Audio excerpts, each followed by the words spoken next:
The bus stopped at the corner of Rua das Acacias, with a hiss that sounded like a tired sigh, and Marina got off, clutching the strap of her bag tightly, as if that piece of faux leather was the last thing keeping her upright. The morning sun beat down sideways on the wet asphalt, making everything shine in a way that didn't match the weight she carried inside. It was 7:20 in the morning. The address on the crumpled paper in her coat pocket read, Avenida Beira Rio, 1040, penthouse. She had never been to that part of town. It wasn't the kind of place people like her usually went, except to clean up after others. Marina was 34 years old, but her eyes seemed to belong to someone who had lived twice as long. Not because of wrinkles, because her skin was still smooth, tanned, marked only by a thin scar near her left eyebrow, a reminder of a childhood fall that her mother never properly cared for. It was because of her eyes that had learned too early to swallow their tears before they reached her face, eyes that knew how to look away when someone looked with pity, eyes that knew the exact texture of the ground because they had spent too much time looking down. She walked 3 blocks until she spotted the building. It was tall, modern, with dark windows that reflected the sky as if they wanted to blend into it.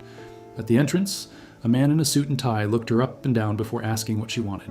Marina swallowed hard and said she was there for her cleaning job. The doorman consulted a list, nodded, and indicated the service elevator. She wasn't surprised. She already knew that way. In the elevator, the steel-framed mirror showed her reflection, and she looked away, as she always did. She didn't like seeing herself like this, with her hair tied in a tight bun, the faded blouse that had once been blue and was now a nameless color, the jeans with knees slightly bleached from so much wear. She knew she wasn't ugly. She knew because she had been told that many years ago in a life that seemed to belong to someone else. But beauty, when unseen, ceases to exist, and Marina had become invisible a long time ago. The elevator stopped on the top floor, and the doors opened onto a silent hallway with light marble floors and a single door at the end. She walked slowly, the sound of her footsteps echoing like the beating of a hesitant heart. She rang the doorbell. She waited. She heard footsteps on the other side, firm, decisive footsteps, the kind of footsteps of someone who knows exactly where they're going. The door opened, and the world stopped. The man standing before her had the same brown eyes she knew better than her own, the same firm chin, now covered by a short, neatly trimmed beard that hadn't been there before, the same broad shoulders, now encased in a white linen shirt with the sleeves rolled up to his elbows, the same way of tilting his head slightly to the side when something surprised him. It was him. It was Raphael. The air left Marina's lungs as if someone had squeezed her ribs with both hands. She felt the blood rush to her face, then rush down so quickly that her legs went weak. The fingers holding her purse trembled. Her mouth opened, but no words came out. It was 3 seconds, maybe 4, but they seemed to contain within them all 7 years that had passed since the last time they had seen each other. Raphael also stood motionless. His eyes widened for a fraction of a second, that fraction that only someone who knows someone deeply can perceive. Then something crossed his face. A shadow, a memory, a flash of old pain that he immediately tried to hide behind a neutral expression. He cleared his throat. He straightened his posture. He looked at her as if trying to decide if what he saw was real or if the past had finally found a way to haunt him in flesh and blood. Marina was the first to move. He instinctively took a step back, as if his body knew before his mind that this was the way it was. Dangerous. She opened her mouth to say something, anything. Perhaps an apology for being there, perhaps a farewell, perhaps just his name, which still lived in the quietest part of her memory. But before any sound came out, she thought of the overdue rent. He thought of the empty refrigerator. He thought of the 6-year-old daughter he had left at the neighbor's house with the promise that today, finally, things would start to get better. He thought of the 3 months he spent sending resumes for jobs that never received a response. She thought of the employment agency that referred her here without mentioning the employer's name, only the address and the hours. She swallowed it all. All the shock, all the shame, all the urge to run away and never come back. She swallowed it like she swallowed everything that hurt too much to fit in her mouth. And she said, in a voice that came out firmer than she expected, "I came for the cleaning job, if it's still available." Raphael looked at her for another moment. There was something in his eyes that Marina couldn't decipher. It wasn't contempt. It wasn't pity. It was something more complicated, older, something that seemed to have roots in places they had both decided to forget. He opened the door wider and stepped aside. "Come in," he said, and his voice came out firm, but there was a note underneath, an almost imperceptible vibration, like a guitar string that someone accidentally touched. Marina went inside. The apartment was enormous. The kind of place you see in decorating magazines with floor-to-ceiling windows that offered panoramic views of the entire city stretching to the horizon.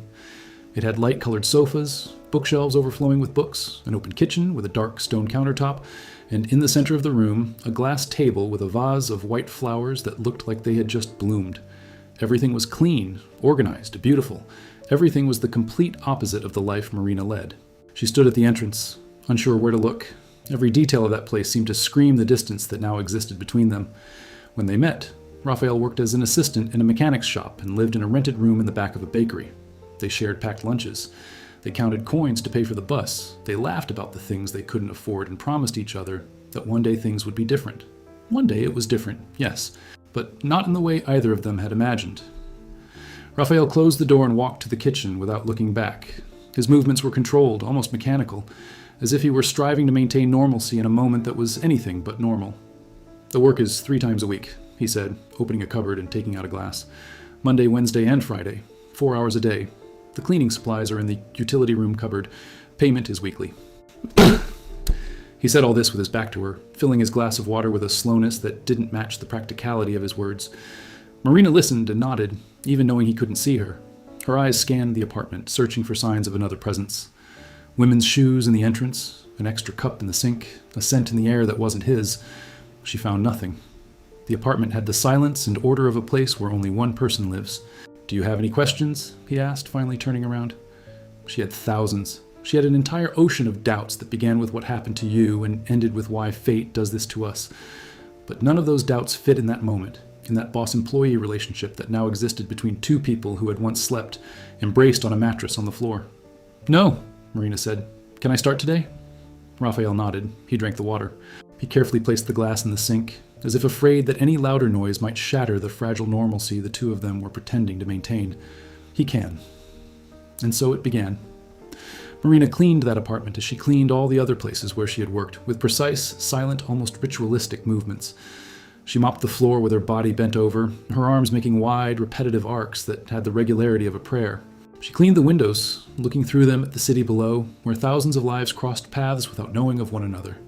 She organized the shelves, touching the objects with her fingertips, as if asking permission from each one to be there. Raphael stayed in the office with the door ajar. She could hear the sound of his fingers on the computer keyboard, a quick, erratic sequence that occasionally paused for long seconds before starting again. He was something now, something that allowed her to live in a place like that. She didn't know what, and she wasn't going to ask. It wasn't her business. It wasn't her business anymore. When she finished, almost 4 hours later, Marina washed her hands in the kitchen sink and dried them with the cloth she'd brought in her bag, because she didn't want to use the soft white towels that were hanging in the bathroom. Raphael appeared at the office door when he heard the sound of the tap. "It turned out well," he said, looking around. And there was something genuine in his voice, a simple approval that didn't try to be more than it was. "Thank you," Marina replied, picking up her bag. They were silent for a moment that lasted too long. It was the kind of silence that happens when 2 people have so much to say that any words seem too small to begin with. Marina looked at the door. Raphael looked at the floor. Then he went to the kitchen counter, picked up an envelope that was already there, prepared, and handed it to her. "The weekly special." She took the envelope without opening it. She put it in her bag. She said, "Thank you again," this time more quietly, and she left. In the elevator, alone, she pressed her forehead against the cold mirror and closed her eyes. Her heart was pounding so hard she could feel it in her throat, her wrists, her temples. Her hands trembled. Her eyes burned with tears she refused to let fall. Not there, not now, not for him anymore. When she reached the street, the sun was already high and hot, and she walked to the bus stop with shaky legs and her head full of images she hadn't asked to see. Raphael at 23, laughing in the rain as they ran together to take shelter under the awning of a closed shop. Raphael holding her hand in the hospital when they discovered she was pregnant. Raphael with red eyes saying he needed to leave, that it was over, that he wasn't the man she deserved, that everything he touched crumbled. Raphael behind her, a backpack on his shoulder, walking down the street without looking back while she held her 6-month pregnant belly and swallowed the scream she wanted to let out. 7 years. 7 years had passed since that morning when she woke up alone and understood that she was no longer a wife, that perhaps she never truly had been, that the love she felt was no guarantee of being reciprocated. 7 years in which she raised Beatrice practically alone, working in family homes, washing clothes, ironing, cooking, cleaning bathrooms that weren't hers, smiling at employers who called her by the wrong name, enduring stares. They judged her by the clothes she wore, the address where she lived, and the ring she no longer wore on her finger. She never looked for him, not out of pride, although she had plenty of it, but because Raphael had made it clear that leaving was the only thing he knew how to do. He disappeared like smoke. He didn't call, didn't send news, didn't ask about the daughter who hadn't even been born yet. For the first 2 years, Marina oscillated between anger and worry, wondering if he was alive, if he was all right, if he thought of her occasionally before going to sleep. Then anger won over worry and settled in her chest like a tenant who pays rent on time and never leaves. And with time, even the anger went away, leaving in its place an emptiness that no longer hurt but also didn't fill. And now he was there, on the rooftop of a luxury building, with a trimmed beard and a linen shirt. Hiring her to clean the floor, he walked on. The irony was so perfect, it almost seemed invented. Marina opened the envelope on the bus. The amount was more than double what any other household paid for similar work. She counted the bills 3 times because the first and second counts seemed wrong. They weren't. She put the money in the bottom of her purse and looked out the window as the city paraded by in blurs of gray and green. She thought of Beatrice, who at that moment must be at school, sitting in the second row because she couldn't see well at a distance but was ashamed to tell the teacher. She thought of the glasses she needed to buy. She thought of the dentist. She thought of the sneakers the girl wanted for her birthday. She thought that money could make a big difference, and he decided he would return on Wednesday. Wednesday arrived with rain. Marina left home earlier because she knew the traffic got worse in the rain and she couldn't afford to be late. She took Beatrice to school, holding an umbrella with 3 broken ribs that only protected half of her body. At the door. From school, the girl looked at her with those huge, dark eyes that were just like her father's and said, "Mom, why are you sad?" Marina bent down, adjusted her daughter's coat collar, and smiled. A smile that cost more than it should have. "I'm not sad, my love. I'm sleepy." Beatrice didn't seem convinced, but she accepted the explanation with the quiet wisdom of children who learned early on not to insist. She kissed her mother on the cheek and ran inside, her backpack swinging on her thin back. Marina watched until her daughter disappeared through the gate. Then she took a deep breath, straightened her useless umbrella, and walked to the bus stop. When he arrived at the apartment, Raphael opened the door already dressed, with a coffee in one hand and his cell phone in the other. He seemed to be in the middle of a call. He gestured for her to come in and walked away towards the office, speaking in a low voice about numbers, deadlines, and contracts. Marina entered without saying anything. She took off her wet coat and hung it on the hook behind the service area door, where she had seen an empty coat rack the last time. She picked up the cleaning supplies. She began to work. On that second day, something changed. Not between them, because they hardly spoke. It changed in her. Marina began to notice details she had ignored the first time, when the shock was too great to leave room for observation. She noticed that the books on the shelf weren't just decoration. They were marked with folded pages, covers worn from use. Many were about economics and management, but there were also novels, history books, a volume of poetry that seemed to have been read many times. She noticed that the refrigerator contained simple food, rice, beans, eggs, vegetables, as if he cooked for himself and didn't care about sophistication.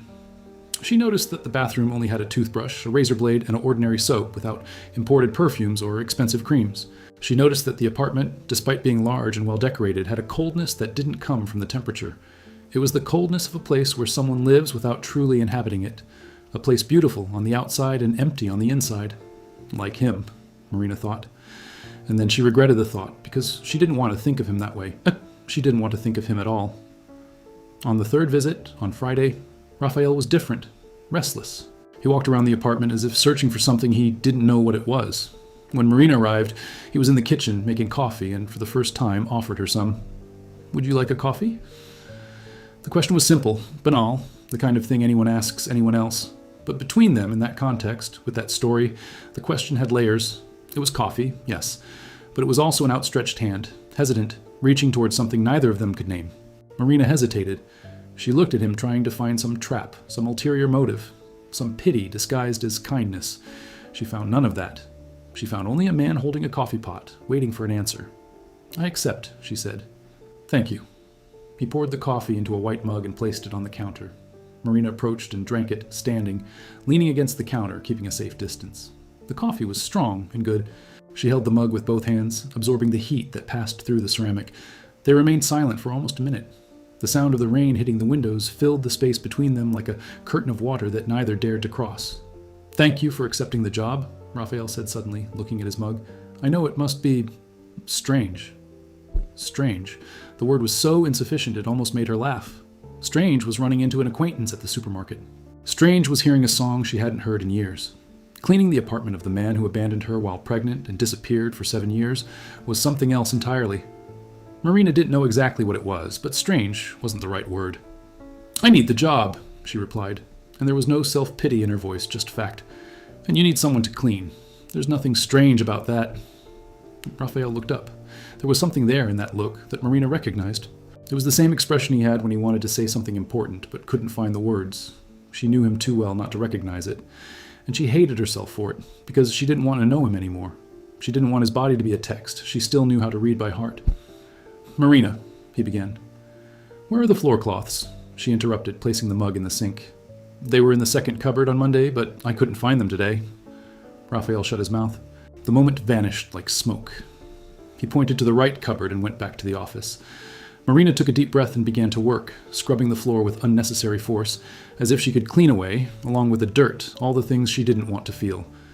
The weeks passed. Monday, Wednesday, Friday. Marina would arrive, clean, receive her payment, and leave. Raphael worked in the office, sometimes leaving before she finished, sometimes staying.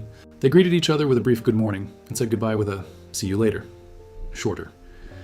They were two people sharing the same space like planets in different orbits, close enough to feel each other's gravity, far enough away not to collide. But gravity, as Marina knew, is patient. Gradually, without either of them planning it, the details began to accumulate. Marina noticed that on Mondays there was always a bottle of juice in the refrigerator that wasn't there on Friday. She realized that Raphael started making coffee before she arrived, with an extra mug beside it. She noticed that he began closing the office door when he was on the phone, as if he wanted to protect her from something she shouldn't hear, or perhaps protect himself from something he didn't want her to know. Raphael, in turn, noticed things about Marina that he tried not to notice. The way she tied her hair up looser on Fridays, as if the approach of the weekend relaxed her. The way she hummed, she whispered, while cleaning the windows, a melody without lyrics that he almost recognized. The care with which she treated each object, as if everything had value, as if nothing were disposable. The way she straightened the books on the shelf by size, something he had never bothered to do, and that now made him smile every time he looked. It was on a Wednesday, about a month after it began, that the balance was broken for the first time. Marina was cleaning the bookshelf when a picture frame fell. She bent down to pick it up, and when she turned it over, she saw the photo. It was a picture of her and Raphael, young, smiling, embracing in front of a corn stand at a June festival. She wore a tiara of artificial flowers and laughed with her whole mouth, without shame, without fear, with the unprotected joy of someone who still believes that love is greater than everything. Raphael looked at her sideways with that look she had never seen in anyone else, the look of someone contemplating something precious and knowing it. She stood still, clutching the picture frame with both hands. Her chest tightened in a physical, almost violent way, as if someone had grabbed her heart and twisted it. That photo shouldn't be there. That the photo belonged to a time that no longer existed, to two people who were no longer the same, to promises that had turned to dust. But there it was, on his bookshelf, in that wealthy penthouse, among economics books and vases of white flowers, as if he had carried that piece of the past with him all along, even while building a life that no longer included her. "I didn't know you still had that." Raphael's voice came from behind her, and Marina was so startled that she almost dropped the picture frame again. He was in the office doorway, leaning against the frame with his arms crossed and an expression that tried to be casual but couldn't. She carefully placed the photo back on the shelf, as if it were made of glass. "It fell," she said, as if that explained everything. "I know." He uncrossed his arms. He took a step toward her. He stopped. "It was the only thing I took when I left." The phrase hung in the air like a stone thrown into a lake. Marina felt its ripples spreading inside her, reaching places she thought she had shielded herself. "The only thing I took when I left." He took a photo of the two of them at a June festival. He didn't take enough clothes. He didn't take the documents for the old car they shared. He didn't take the letters she wrote to him on his birthdays. He took a photo. She said nothing. She didn't trust her own voice at that moment. She resumed cleaning the bookshelf with slower, more careful movements, as if she were handling not books, but fragments of a story that was still unfolding. Raphael stayed there a moment longer. Then he went back to his office and closed the door. But this time, Marina didn't hear the sound of the keyboard. She heard only silence. That night, lying on the mattress she shared with Beatriz in the only bedroom of the apartment she rented at the back of a house in the San Jorge neighborhood, Marina couldn't sleep. The girl snored softly beside her, her small body wrapped in the blanket like a cocoon. Marina stared at the ceiling where a damp stain formed a map of nowhere, and thought about all the versions of herself she had been. The girl who sold roasted peanuts outside the stadium at age 12. The teenager who worked at a snack bar and studied at night to finish high school. The 23-year-old woman who met a boy with grease-stained hands at a bus stop and felt, for the first time in her life, that someone was truly looking at her. The wife who cooked rice with eggs and thought she was giving a feast because she did it with love. The pregnant woman who woke up alone and swore to herself that she wouldn't cry, wouldn't give up, wouldn't let the absence of a man define her worth.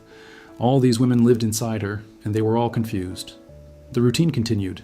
The days piled up with the regularity of bricks in a wall that neither of them knew if they were building or tearing down. Marina cleaned. Raphael worked. Breakfast became a silent ritual they shared without planning. She drank at the counter, he at the table. Sometimes they exchanged a sentence about the weather, about the traffic, about something that appeared on the news, never about the past. The past was a locked room inside that immense apartment, and the two circled around it, with the caution of those who know there is something dangerous on the other side of the door. But the gift, even unintentionally, was becoming a living thing. It was Marina who first noticed that Raphael wasn't eating properly. The dishes in the sink always contained the same basic foods, and there were days when she found the kitchen exactly as she had left it, with no sign that anyone had prepared a meal. Cups of coffee, however, multiplied. He lived on caffeine and bright screens. The dark circles under his eyes that appeared in the third week hadn't improved. He seemed like someone who worked not because he wanted to, but because stopping meant thinking, and thinking hurt. Marina was familiar with that mechanism. She herself had used it for years. One Friday, without planning, without thinking it through, she did something that crossed the invisible line they had drawn. Before leaving, after cleaning everything up, she prepared a lunchbox. Simple. Rice, beans, shredded chicken, salad. She put it in a glass jar she found in the cupboard and left it in the refrigerator with a piece of paper stuck to the lid where she wrote only "heat" for 3 minutes. He didn't sign. He didn't need to. The following Monday, when Marina opened the refrigerator to put the cleaning products away, the container was washed and back on the shelf. Next to it was another container, new, with cut fruit. And a note, "Thank you." The handwriting was the same she recognized from the shopping lists he made when they lived together, slanted to the right, cramped, as if the words were in a hurry to come out. She put the note in her pocket and didn't tell anyone. From then on, a wordless dialogue developed between them. Marina began to leave food ready whenever she came, nothing elaborate. Soup, vegetable pie, simple pasta. The kind of food she knew how to make with her eyes closed, the kind of food she had learned to prepare, not in cooking schools, but out of necessity to feed a daughter with little money and a lot of love. Raphael responded with small acts of kindness that appeared during his visits. Once she found a package of gourmet coffee sat on the counter with a note saying to take it home. Another time, a box of colored pencils that he said he had received as a gift at a corporate event, if his daughter wanted them. Marina didn't know what upset her more, the gift or the fact that he knew she had a daughter. She had never mentioned Beatrice. Not there, not to him, which meant he knew. He had sought information. He had cared enough to discover that the pregnancy that existed when he left had resulted in a girl, and this discovery opened a rift within Marina through which feelings entered that she was not prepared to manage. Anger, yes. Because if he knew, why didn't he ever try to find out? Why didn't he ever send a penny? Why did he let a child grow up without a father, without a name, without a history? But also something more, something she didn't want to call hope. Because hope, in her experience, was the cruelest of emotions. Hope made you reach out in the dark, believing someone would catch it, and when no one did, the fall was worse than if you had stayed still. A month and a half had passed when the second breakup happened. It was a Wednesday in October, early spring, and Marina arrived at the apartment with a purple mark on her left arm. It wasn't large, but it was visible, peeking out from her blouse sleeve when she reached out to wipe the top of the windows. She hadn't realized it was showing. The mark was from an elbow she'd received on the crowded bus when a drunk man stumbled towards her. It was nothing. It was nothing. Raphael saw. He was walking through the room when the angle of the light from the window illuminated Marina's arm at the exact moment she reached for the upper pane of glass. He stopped, his eyes fixed on the purple of her skin and something... His face changed in a way Marina had never seen before. It wasn't the cold anger of someone in control. It was something deeper, more primal. It was the crumbling of something he had been holding onto with all his might. "What is this?" he asked, his voice low and restrained like the sound of something about to break. Marina looked at her own arm and instinctively pulled her sleeve down. "Nothing. I bumped into someone on the bus." He bumped into it. Yes, it was packed. Raphael approached. Not very close. 2 steps. But enough for Marina to feel his presence fill the surrounding space like a change in atmospheric pressure. "Marina," he said. And for the first time since the day she arrived, her name in his mouth sounded as it had sounded years ago. Not like a name, like a confession. "You take crowded buses to come clean my apartment." It wasn't a question, it was an observation, and within it lay a weight that Marina hadn't expected. "I take crowded buses everywhere," she replied, unyielding. "It's nothing new, it's none of your problem." He stood still, his jaw clenched, his hands in his trouser pockets clenched into fists that she could see outlined in the fabric. He wanted to say something. She knew he did. She knew because she knew him, because years don't erase the emotional map of someone you've loved. He wanted to say that it was his problem, yes. He wanted to say that it was his fault. He wanted to say many things that had been stuck in his throat for 7 years and that were now pushing out like water behind a dam. But he didn't say anything, because speaking would mean opening the door to that locked room. And neither of them had the key. Or perhaps they both did, but neither had the courage to use it. "Let me call a car for you when you're finished," he said. "Please." The please was what broke down her defense. Not the request itself, but the way he made it.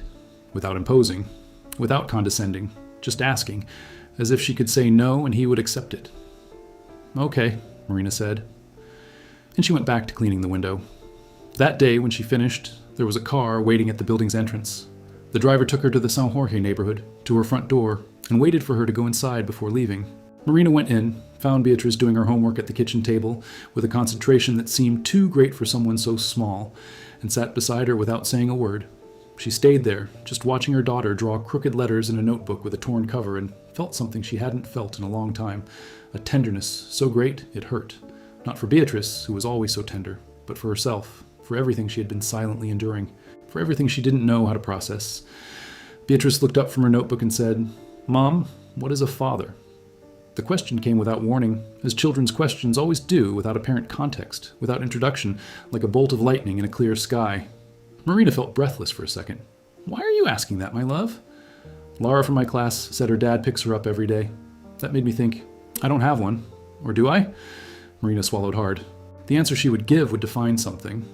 She didn't know exactly what, but she felt the weight of the definition as if she were holding a stone in her arms. "You have one," she said slowly. "Everyone has one. It's just that sometimes parents live far away." "Does mine live far away?" "It must. Does he know about me?" A child's simple question can have the force of an earthquake. Marina felt the ground tremble beneath her. She thought of the package of colored pencils, of the note saying, "If her daughter wants," of Raphael's eyes when he saw the mark on her arm.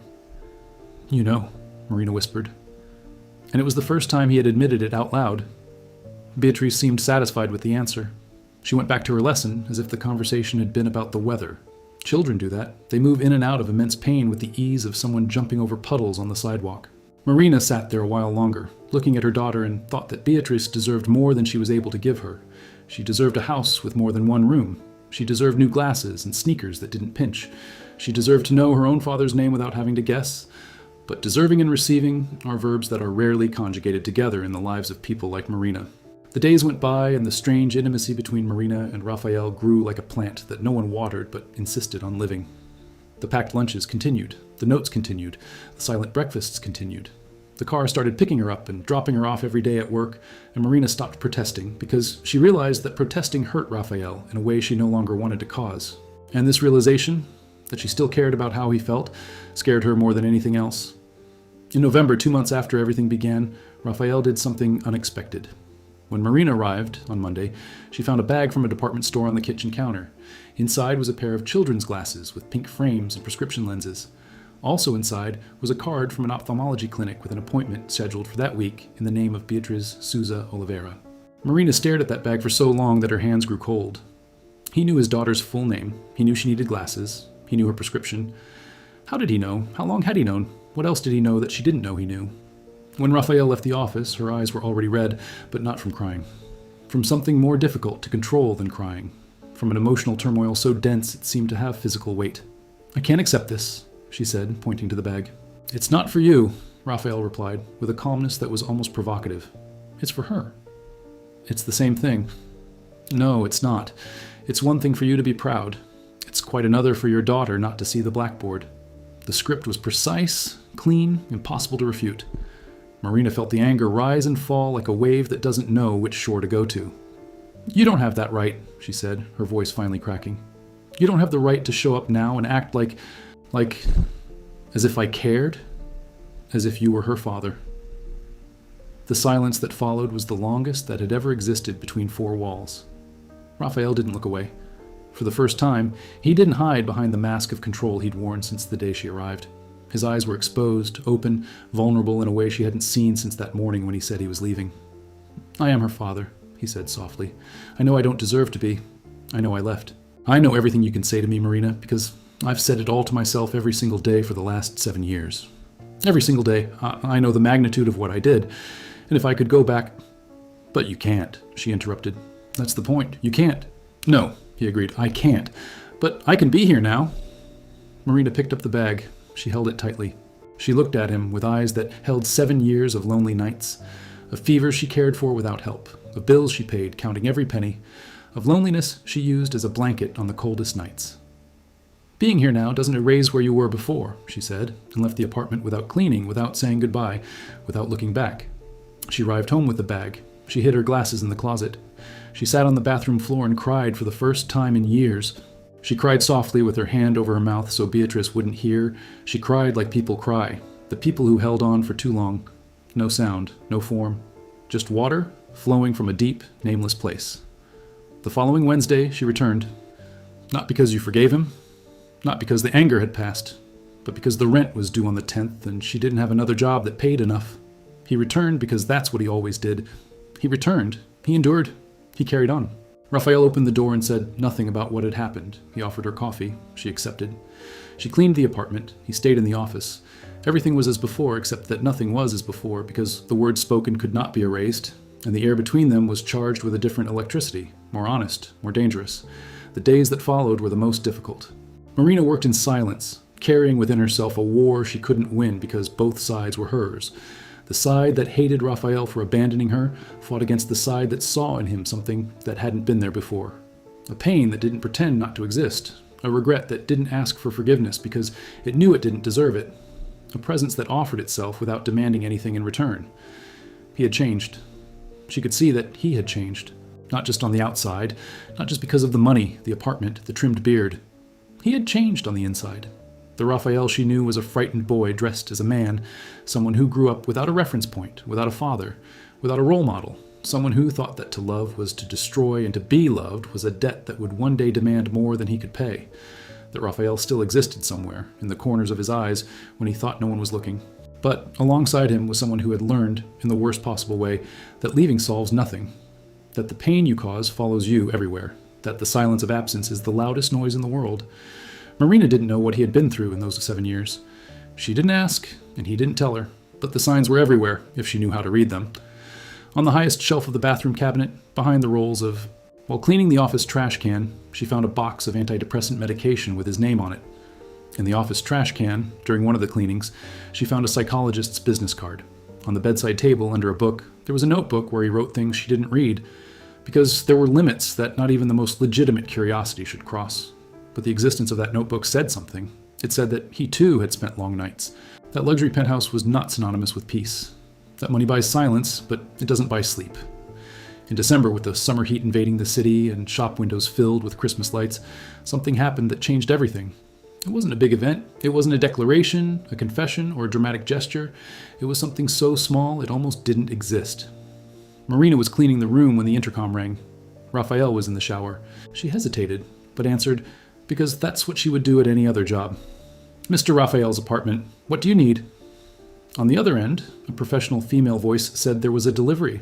Marina authorized the delivery person to go upstairs, and when they arrived, she signed for it as she did in the houses where she worked, without much thought.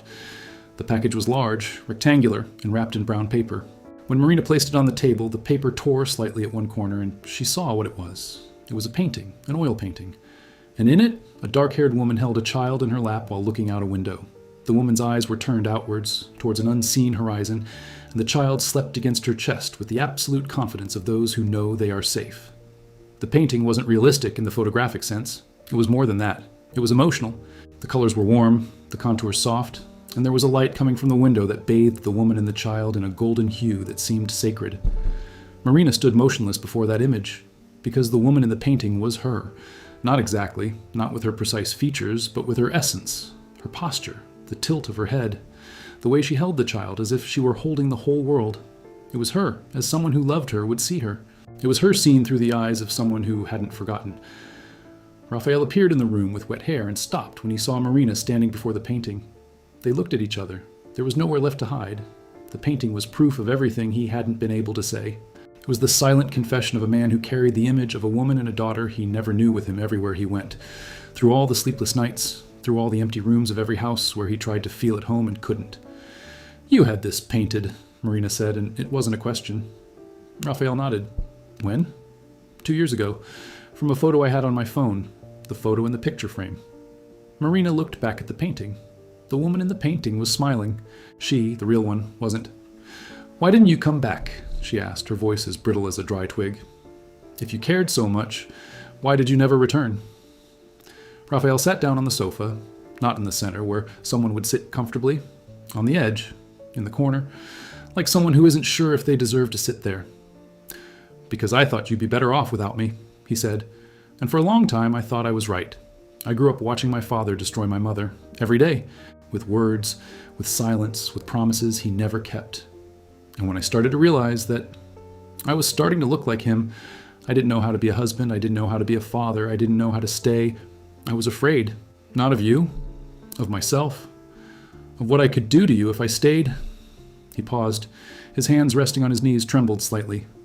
"So I left, and I convinced myself that I was doing the right thing, that it was an act of love, but it wasn't. It was cowardice. It was the most sophisticated cowardice there is, the kind that disguises itself as nobility.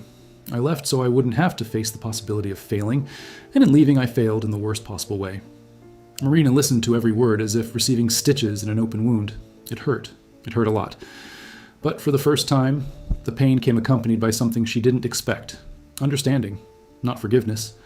Understanding is different from forgiveness. Understanding is understanding why someone did what they did. Forgiveness is deciding that the pain will no longer govern the relationship between you and that person. Marina understood, but forgiveness was another story.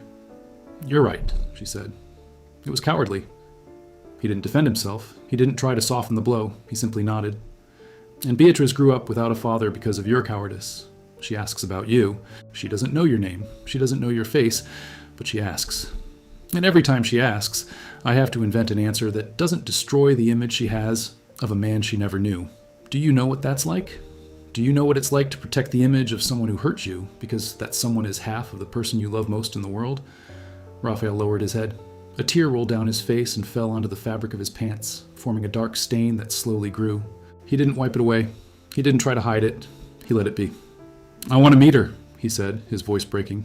"If you'll let me, whenever you'll let me. If you ever will. I won't force you. I won't demand you. But I want you to know that there's nothing in the world I want more than that." Marina looked out the window. The city shone under the December sun like a sea of lights and concrete. Down below, people lived their lives unaware that in that top-floor apartment, two hearts that had broken at the same point were trying to figure out if the pieces would still fit together. "Well, I'll think about it," Marina said. And it was true. It was the most she could offer at that moment. "Now I need to finish cleaning." And she finished. She cleaned the bathroom, the kitchen, the windows. She mopped the floor. She arranged the cushions. She washed her hands. She grabbed her bag. And before leaving, she stopped at the door and looked at Raphael, who was still sitting on the sofa with the painting on the table in front of him. "The painting is beautiful," she said, "but she's even more beautiful in person." And he left. Christmas arrived like an unwelcome guest, one that no one invited but insisted on coming in. Marina decorated the small apartment with a wreath that Beatrice had made at school, crafted from toilet paper rolls painted green and red, and hung it on the door with a piece of tape. On Christmas Eve, the two ate roast chicken with rice and farofa, and Beatrice received pink-framed glasses as a gift. Marina said she had saved up to buy them. The girl put on the glasses and looked around with wide eyes, as if she were seeing the world for the first time. "Mom, I can see the stars." They went out onto the sidewalk and stood gazing at the sky. The night was warm and clear, and the stars dotted the darkness like tiny promises. Beatrice pointed to each one and invented names, because no one had taught her the real names, and the invented ones were better. Marina hugged her daughter and felt her chest expand with something that wasn't complete joy, because completeness was a luxury, but it was something close. It was the silent satisfaction of someone who knows that, despite everything, she had kept standing what mattered. Her cell phone vibrated in her pocket. A message from an unknown number, "Merry Christmas to you both," followed by a star emoji. Marina looked at the sky, then at her cell phone, then at Beatrice, who was laughing, pointing to a constellation she had named Space Dog. She didn't reply to the message, but she didn't delete it either. January brought the stifling heat and the return to work. Marina returned to Raphael's apartment on the first Monday of the year and found something different. In the living room, besides the painting that was now hanging on the main wall, there were toys. Not many. A doll, a board game, a painting kit. They were arranged in a corner near the window, like a discreet promise. Like a child's room that didn't yet exist, but that someone was preparing with the patience of someone planting a tree, knowing it won't provide shade tomorrow. Marina looked at the toys and then at Raphael, who was in the kitchen making coffee as if nothing extraordinary was happening. Raphael? What's that over there?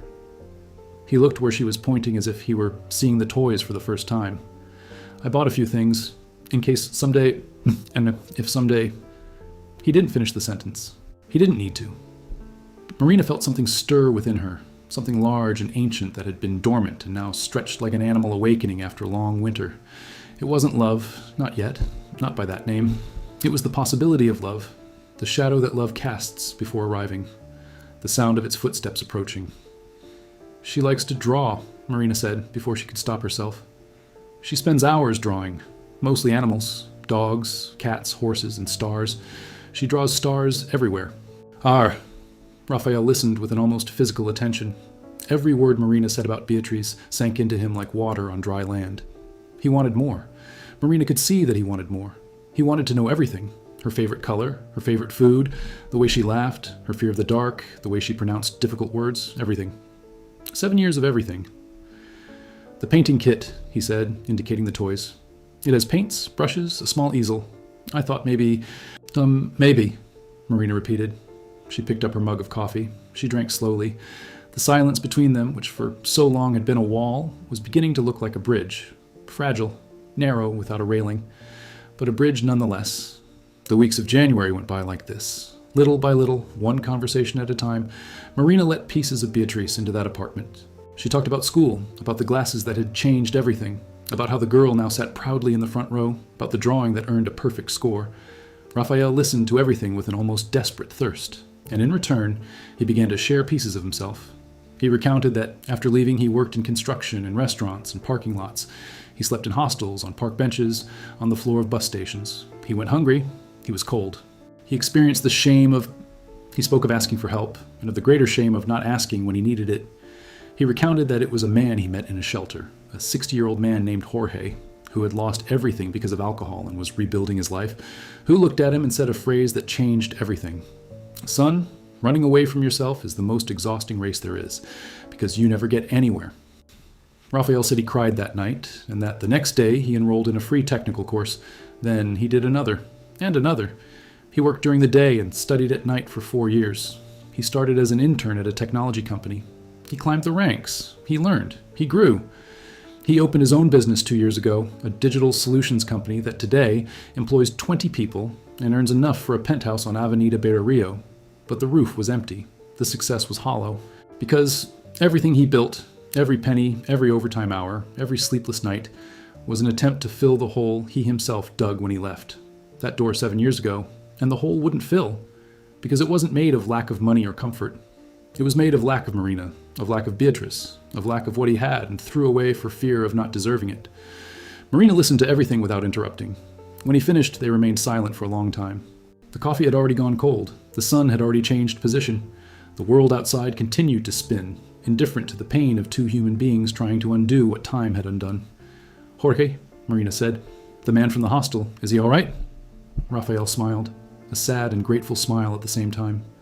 He died 3 years ago, cancer. I paid for his treatment and funeral. It was the least I could do. He saved my life. Marina nodded. She looked at his hands, which were open on the table, palms facing up like those of someone surrendering, and for the first time in 7 years, she thought that maybe, just maybe, she deserved to try. Not for him, for Beatrice, and maybe a little for herself. Because carrying anger forever is like holding onto a burning coal, hoping the other person will get burned. On Saturday, Marina said, standing up. I can bring her on Saturday, if you want. Raphael's face changed, not with a big smile or an exaggerated expression of joy, with something more subtle, with relief. The relief of someone who has swum against the current for too long and finally feels their feet touch the bottom. I want to, he said. I really want to. Saturday arrived with the February sun shining as if the universe had decided to cooperate. Marina dressed Beatrice in her prettiest outfit, a flowery dress that a former employer had donated, and that the girl adored because the flowers looked so real. She put on her pink sunglasses. She styled her hair in 2 braids with white ribbons. Beatrice looked beautiful, and she knew it, because she twirled in front of the mirror with the serious concentration of someone appraising a work of art. "Where are we going, Mom?" Marina knelt in front of her daughter and held her hands. Small, warm, alive. "We're going to visit someone." "Which person?" Marina took a deep breath. There were a million ways to say it, and none of them seemed right. But Beatrice deserved the truth. She always deserved it. "Your father." Beatrice's eyes widened behind her new lenses. Her mouth opened in a perfect, silent O. Then, slowly, as if processing the information in slow motion, she asked, "Doesn't he live further away?" "He lives here in the city. He's always lived nearby, but things are complicated, my love. They're complicated in a way that I'll explain properly when you're older. For now, what matters is that he really wants to meet you, and that he likes you very much, even without having been here before." Beatrice was silent for a moment. Then she smiled. A smile that had the same shape as Raphael's smile, the same way of raising her left side more than her right, the same subtle dimple at the corner of her mouth, a genetic smile, inherited, inevitable, proof that, however much Marina had raised her daughter alone, half of Beatrice had always belonged to him. "Does he know I like to draw?" "He knows. Does he know I invented a constellation called Space Dog?" "Not yet, but you can tell him." Beatrice's smile widened, and the two left hand in hand to find the man who should have been there from the beginning.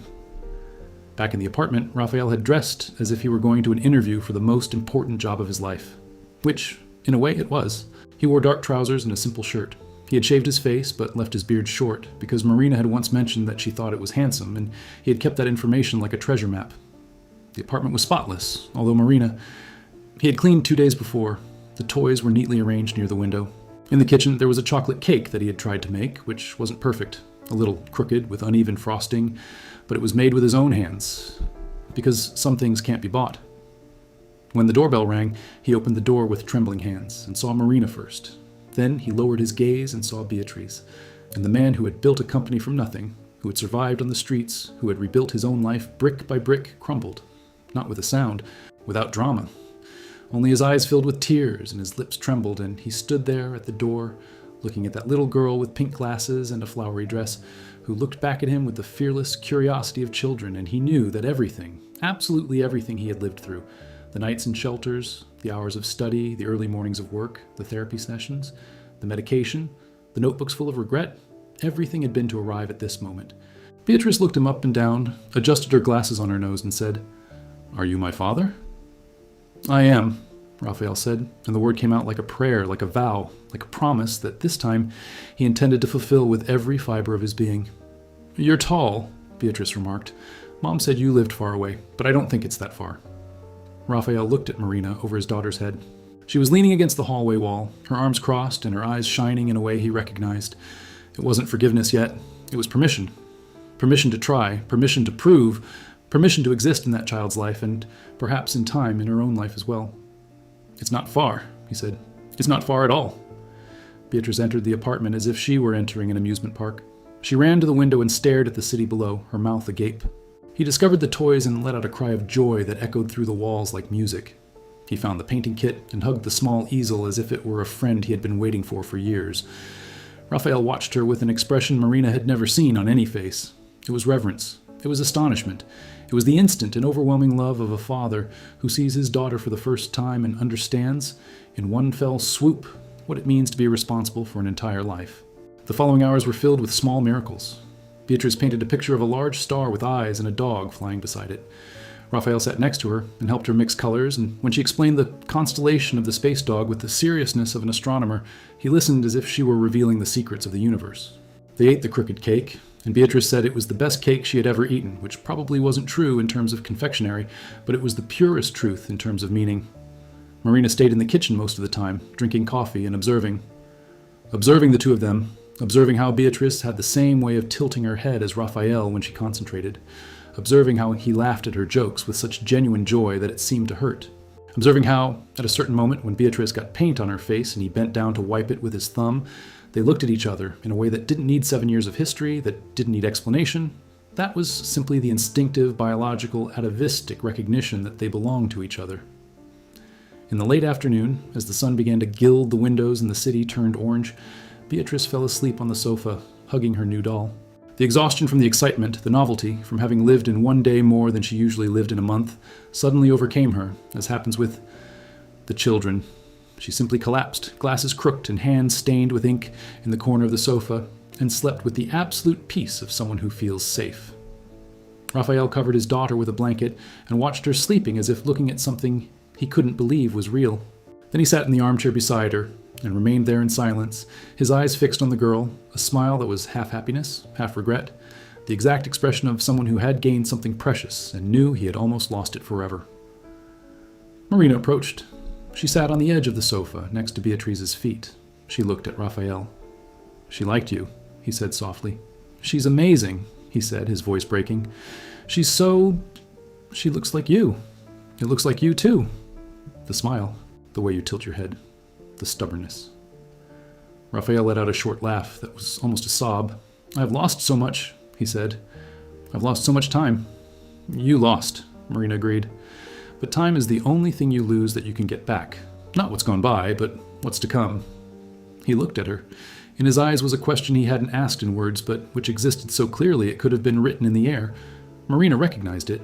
It was the same question he had asked with his gaze when they were young, when they had nothing and yet had everything, when the future was an unknown place they would discover together. The question was, "Do you still want me?" Marina didn't answer, not with words, not with gestures, but she didn't look away. She stayed there, holding that gaze with the strength of someone who has endured far more difficult things than a pair of brown eyes begging for a second chance. "One day at a time," she said finally. "One day at a time, Raphael. That's all I can offer." "That's all I need," he replied.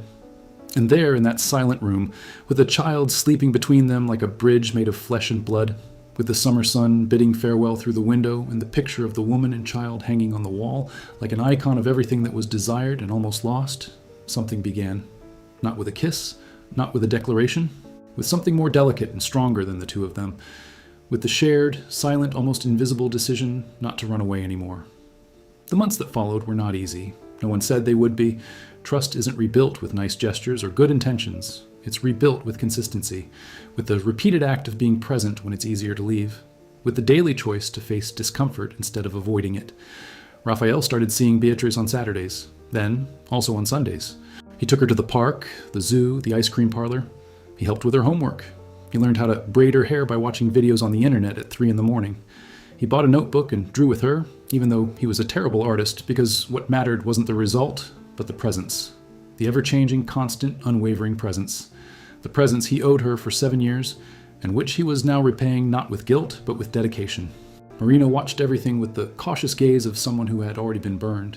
In the beginning, every time Raphael went out with Beatrice, she stayed home with the phone in her hand and her heart in her mouth, waiting for the moment he would call, saying he couldn't anymore, that he was leaving again, that it was too much for him. That moment never came. And, as the weeks passed, the tightness in his chest lessened, not because the pain disappeared, but because new memories began to overlap the old ones. Beatrice laughing in Raphael's lap, Raphael at the school gate, waiting for his daughter with an umbrella that didn't have broken ribs, the three of them walking on a sidewalk, Beatrice in the middle holding both their hands, and Marina realizing that that image, so simple, so common for so many families, was for her the most extraordinary thing in the world. One Saturday, it rained so hard the city seemed to be underwater. Raphael had planned to take Beatrice to the park, but the rain ruined those plans. Instead, the three stayed in the apartment. Raphael and Beatrice built a makeshift tent with sheets and pillows in the middle of the living room, something he had seen in an internet video and which he thought was the most fantastic thing in the universe. Marina stayed in the kitchen, making popcorn and listening to the two of them laugh while the rain beat against the windows. At one point, she stopped what she was doing and just listened. Beatrice's laughter, sharp and clear like a bell. Raphael's laughter, deep and surprised, as if he himself couldn't believe he was laughing. The two laughs blended together, forming a melody that Marina had never heard inside a house. Much less inside a house she felt was her own. She leaned back against the counter and needed to take a deep breath, because what she was feeling was too much for her chest. It was the sudden and overwhelming realization that this was what was missing. Not the large apartment, not the expensive sofas, not the city view. This, that sound, that improbable combination of two laughs that shared the same genetic origin. That banal scene of father and daughter building a sheet fort on a rainy day, which to any outside observer would be just a lazy Saturday, but which to her was proof that time, when it wants to, fixes what humans break. When the popcorn was ready, she took the bowl to the cabin and found the two of them lying face down, drawing together on the same piece of paper. Beatrice was explaining that stars have 5 points, but that the best ones had 6, because you could put eyes and a mouth on them. Raphael drew with the same serious concentration he used to analyze spreadsheets, and the result was so bad that Beatrice laughed until she was breathless. Marina lay down beside them inside that cabin that smelled of clean cotton and popcorn butter. And there, in that improbable space between sheets and pillows, with the rain outside and the heat inside, she felt for the first time in 7 years that the world was a safe place. Beatrice fell asleep between the two of them as she always did, as if her body instinctively knew that this was the safest place in the world. Marina and Raphael stayed there, lying on either side of the girl, looking at each other over their daughter's dark hair. "Thank you," he whispered. "Why?" "Because I didn't give up. On everything. On her. On you." Marina didn't answer, but she reached over Beatrice and touched his fingers. Just that, the tips of their fingers touching, the lightest touch possible. But inside him lay the beginning of everything. In March, Raphael invited her to dinner, just the two of them. Beatrice would stay with the neighbor Marina trusted. It wasn't a fancy restaurant. It was a diner in the São Jorge neighborhood, the same diner where Marina had worked as a teenager, which still existed with the same Formica tables and the same smell of hamburgers and coffee. He remembered. He remembered everything. They sat at a table in the corner. They ordered 2 cheeseburgers and 2 orange juices. And they talked like they hadn't talked in a long time. Or perhaps like they never had before. Because when they were married, they were so young that they confused passion with communication, and discovered too late that they are different things. They talked about Beatrice, of course, about how she was blossoming, how glasses had transformed her performance at school, how her smile now occupied more space on her face. They talked about the future, carefully, without promises they couldn't keep. They talked about the past, not to relive the pain, but to finally put into words what had remained formless for too long. "I'm angry with you," Marina said, eating a French fry. "I still am. I think I'll be for a long time." "I know," Raphael said.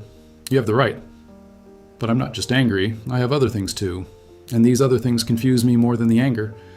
"I get confused too," he said. "I spend all day thinking I know exactly how I feel, and then you show up and I turn back into an 18-year-old boy who doesn't know how to function around a beautiful woman." Marina almost smiled. Almost. "You'll have to be patient," she said. "I'm not that girl who believed everything anymore." "I know. And I'm not that kid who ran away from everything anymore. At least I'm trying not to be." She glanced at him over her glass of juice. He looked back. And in that look, there was something that wasn't there the first time he opened the penthouse door and saw her with a bucket of cleaning supplies. There was truth. Not the pretty truth of movies, where everything is resolved with a kiss in the rain. The complicated, imperfect, rough-edged truth of real life, where love hurts and heals at the same time, where forgiveness is a process and not an event, where starting over is harder and braver than starting in the first place. "One day at a time," Marina repeated. But this time when she said it, there was a smile. Small, discreet, almost invisible, but real. "One day at a time," Raphael agreed, and he stretched his hand across the worn Formica table.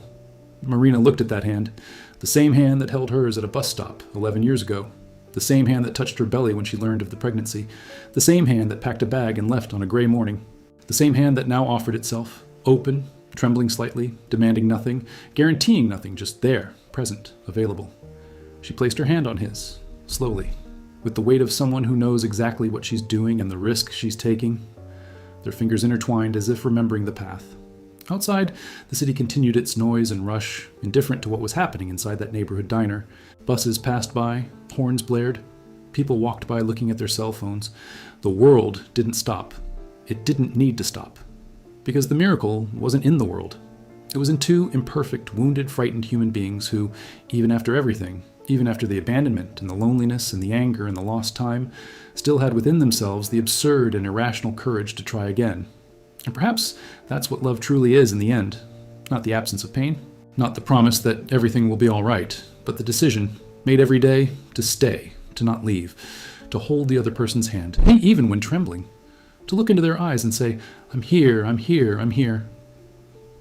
At the next table, an elderly woman eating a piece of pie looked at the 2 holding hands and smiled without them noticing. She recognized it. She recognized the geography of that moment, because I had already experienced something similar many years ago in another diner, in another city, with another hand extended across another table. And he knew that that simple gesture, 2 hands meeting, was perhaps the bravest thing a human being can do. When they left the diner, the night was warm and full of stars. Marina looked up and thought of Beatrice, who at that hour was probably already asleep, dreaming of space dogs and invented constellations. She thought of everything that still needed to be resolved, the difficult conversations they would still have, the fears they would still need to face, the long road between where they were and where they could go. But she also thought that she had already traveled longer distances than this one, alone, in the dark, without a map. And she had arrived here. Now, at least, she wasn't alone. Raphael walked beside her to the bus stop, even though she said she didn't need to. They waited together, leaning against the lamppost, shoulder to shoulder, without speaking. When the bus appeared around the corner with its yellow lights, Marina turned to face him. "Good evening, Raphael." "Good evening, Marina." She got on the bus.